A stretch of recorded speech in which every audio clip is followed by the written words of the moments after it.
Ny mety ho tao-tsinany ny an-dranomasina ny izy 10 desambra 2022 amin'ny enora maraina hatramin'ny sabotsy 1 desambra 2022 amin'ny enora maraina.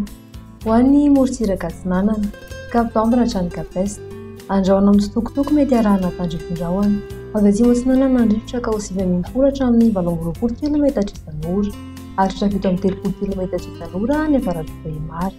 Anonjabe ny ranomasina ahavon'ny onja 2 metatra.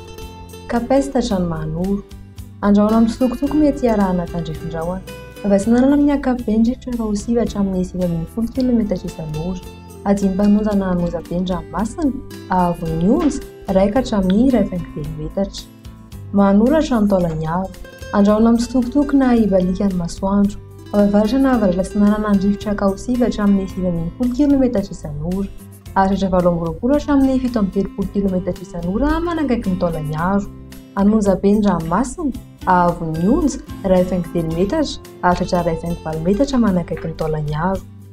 Taolagnaro hatrany Cap Sainte-Marie ibalika ny masoandro avy atsinanana na avaratra atsinanana ny rivotra ka ho 20 hatramin'ny 40 kilometatra isan'ora ary 15 kilometatra isan'ora indraindray.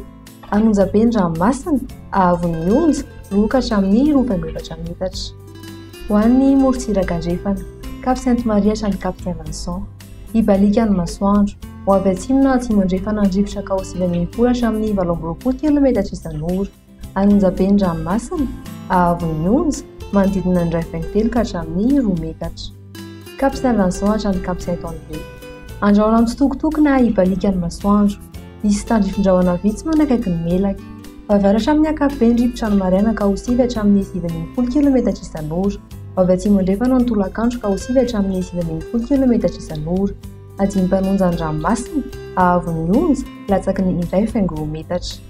Cap Saint-André hatrany Analalava andrahoana amin'ny sitokotoko avy andrefana amin'ny ankapobeny tsopin'ny rivotra ka ho 9 hatramin'ny 20 kilometatra isan'ora. Hotono ny ranomasina ahavon'ny onja latsaky ny 20 metatra.